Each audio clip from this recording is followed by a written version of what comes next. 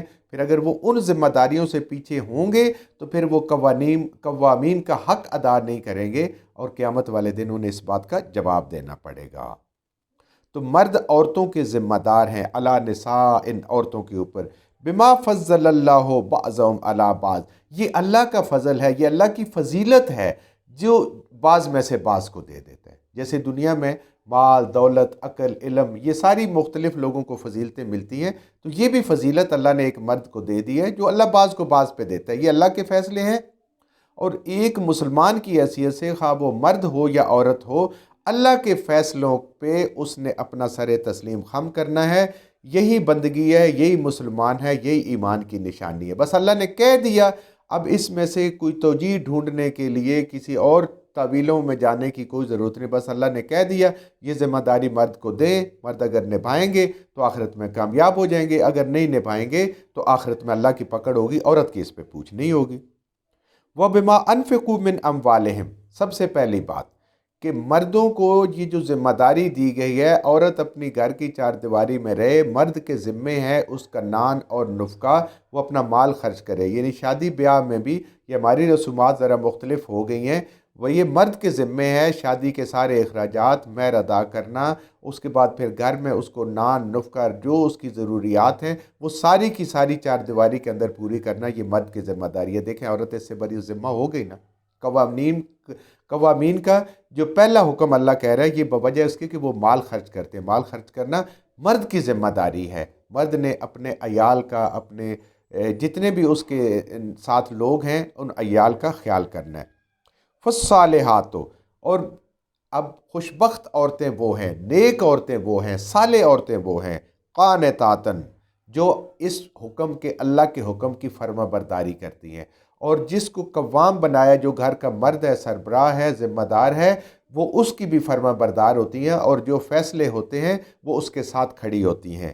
یہ ان کے لیے اللہ فرما رہے ہیں حافظات للغیب، اور وہ حفاظت کرنے والی ہیں اس مرد کی غیر موجودگی میں۔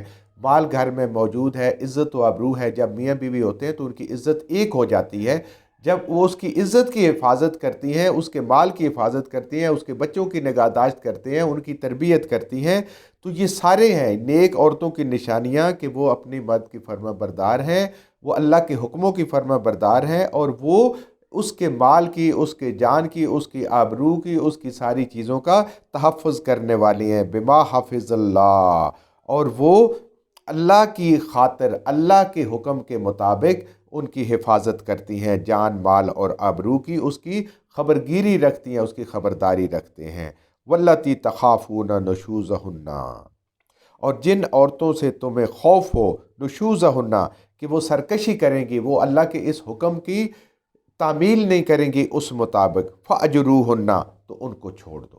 کتنا بڑا حکم ہے کہ یہ ایک بنیادی یونٹ جو ہے گھر کا، یہ قائم ہوگا تو آگے اسلام بھی پھیلے گا، معاشرہ بھی چلے گا، اللہ کے قانون بھی چلیں گے۔ اگر ایسا نہیں ہے تو ایسی عورتوں کو چھوڑ دو۔